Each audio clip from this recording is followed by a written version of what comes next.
pessoal, muito boa noite. Eu vou já me apresentar melhor, mas de antemão meu nome é Elton Godinho.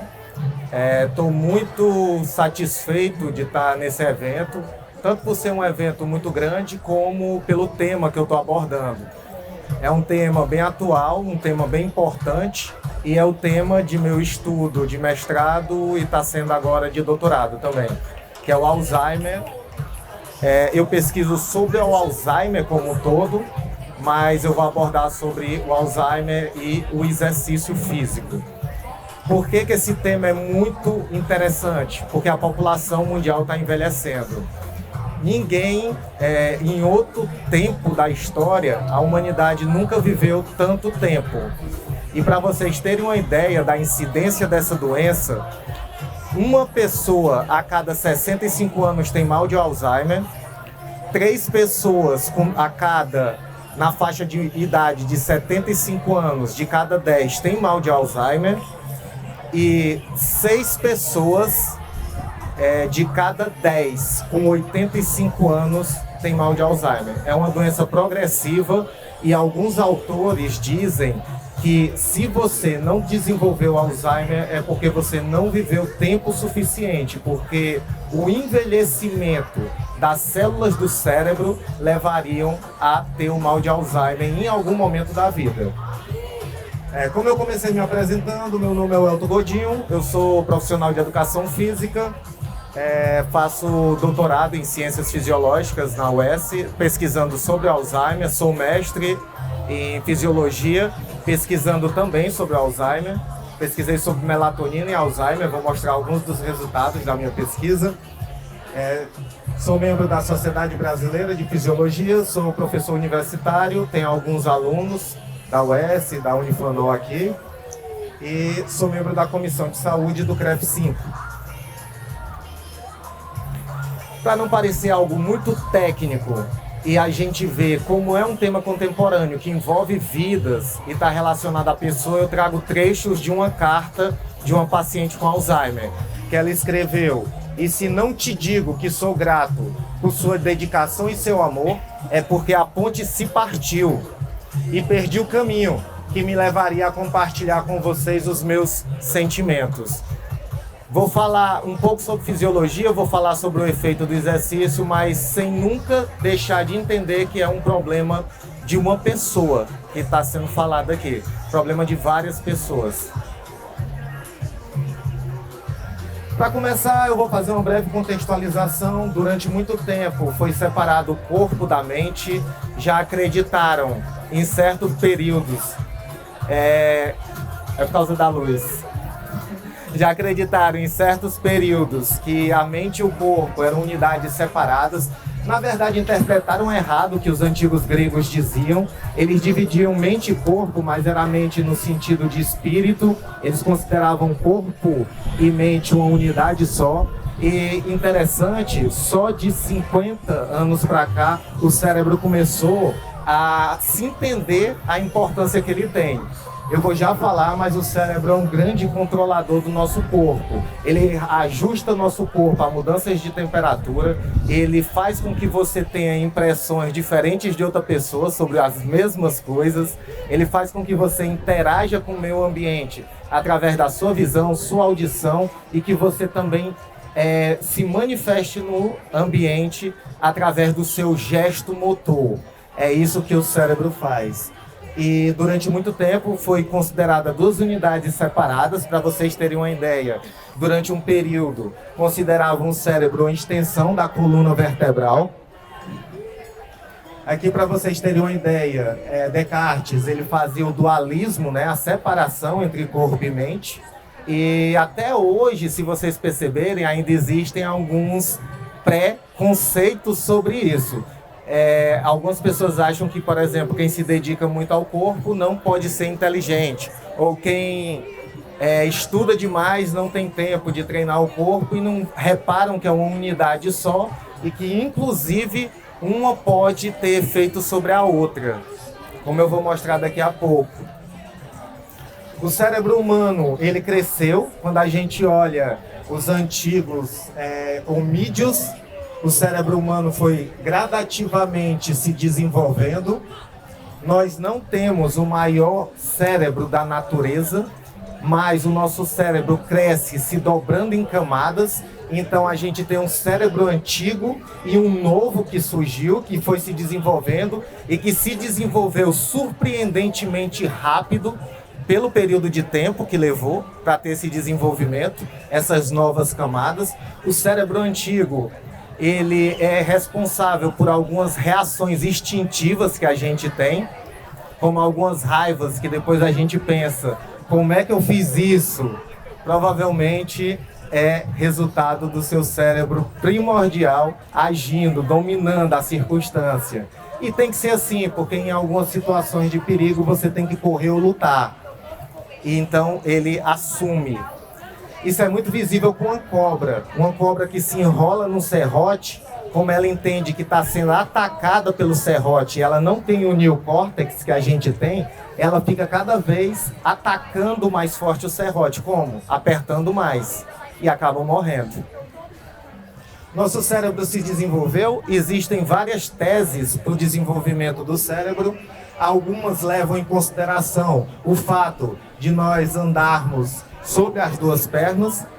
E interessante que uma criança, se ela não for criada com outros humanos, ela não imita esse comportamento, ela fica imitando o animal que a criou. Então, alguém inventou de ser bípede uma primeira vez na história para que a gente imitasse.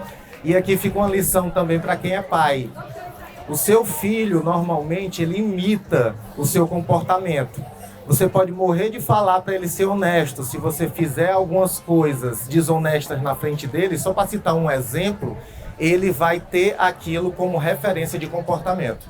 Porque nós somos imitadores. Nosso cérebro, ele foi desenvolvido para copiar.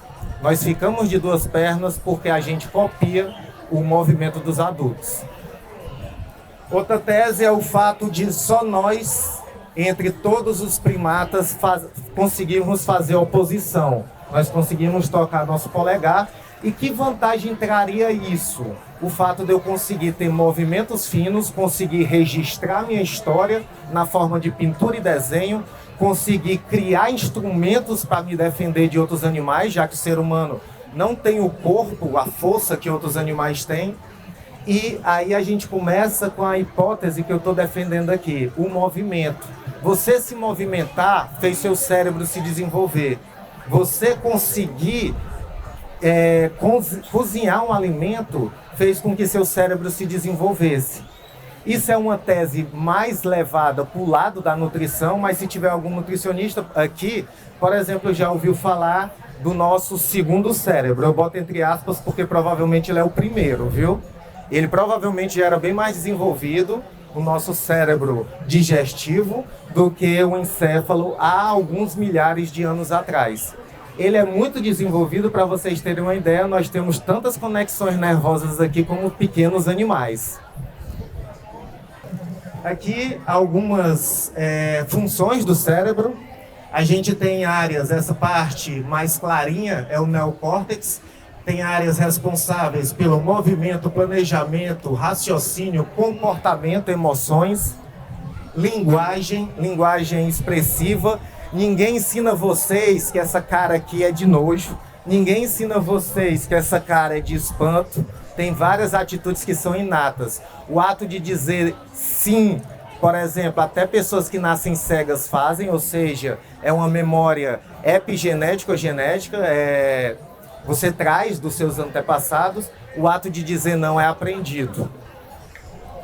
Aqui a gente tem várias regiões, a gente tem um pequeno cérebro, o cerebelo, a gente tem funções básicas como a própria temperatura do corpo. Ontem eu estava conversando com alguns nutricionistas e mostrando que a relação entre caloria e ventilação, ela nem sempre é válida, porque só o fato de você estar nervoso, você altera o seu padrão ventilatório. O fato de você tentar controlar a sua respiração, você altera seu padrão respiratório. Eu vou fazer um desafio, quem quiser ganha um brindezinho no final da palestra. Mas eu estou oferecendo, não tenho nem brinde, é porque eu sei que ninguém vai conseguir. Se você tentar controlar a sua respiração, inspirar e expirar até o fim desse momento que a gente está tendo aqui, você não vai conseguir, porque o nível de CO2 do seu sangue aumenta um pouquinho e esse nível é interpretado pelo hipocampo, pelo hipotálamo, como a necessidade de botar esse ar para fora, expirar esse ar. A gente também tem essas divisões, né? O lado direito, intuitivo, criativo e artístico, o lado esquerdo, racional, matemático e lógico. Algumas pessoas dizem, eu sou mais intuitivo, eu sou mais racional. Você é um pouco dos dois e como qualquer órgão, como qualquer músculo, né? Não que o cérebro seja um músculo, se você trabalhar muito um lado, ele vai se desenvolver mais do que o outro. A gente podia falar horas sobre algumas características do cérebro, mas a gente não tem tempo para isso.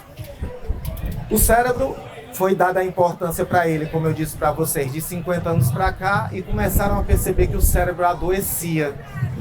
O cérebro adoece. Isso aqui são algumas relações de doenças encefálicas, e em primeiro lugar está o mal de Alzheimer. Isso aqui eram os novos casos por dia em 2015, 11 mil novos casos por dia. Esses aqui, aliás, 2005, aqui em 2015, e a perspectiva é que em 2030, a cada dia, a gente tenha cerca de 18.394 casos de Alzheimer. Por que a gente está desenvolvendo Alzheimer? Talvez só por estar vivendo mais. Novos conhecimentos terapêuticos e farmacológicos estão fazendo com que a população tenha uma longevidade que ela nunca teve. Hoje não é raro pessoas com mais de 100 anos, o que em outra época chamava muita atenção. Estão pensando inclusive em reclassificar a definição de idoso. Isso é bom porque eu vou ganhar mais tempo, né? Quando mudarem, vai deixar de ser 65 para ser 80 anos. Eu ainda estou chegando nos 65 e ainda sou jovem. Mas estão pensando em reclassificar por quê? Porque cada vez nós vivemos mais. Tem um aumento das doenças neurodegenerativas. A maior parte dessas doenças neurodegenerativas são as demências. A demência se caracteriza por um mau funcionamento do encéfalo por diversos motivos. A gente vai destacar os motivos que o mal de Alzheimer leva a essa degeneração do encéfalo. Esses danos neuronais, eles afetam a memória.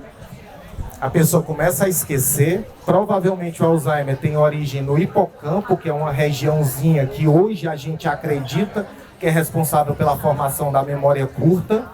E reparem que quem tem Alzheimer esquece primeiro de fatos mais recentes, como se a casa fosse gradativamente sendo destruída e aquela fundação inicial, aquelas memórias mais antigas são as primeiras a serem atingidas.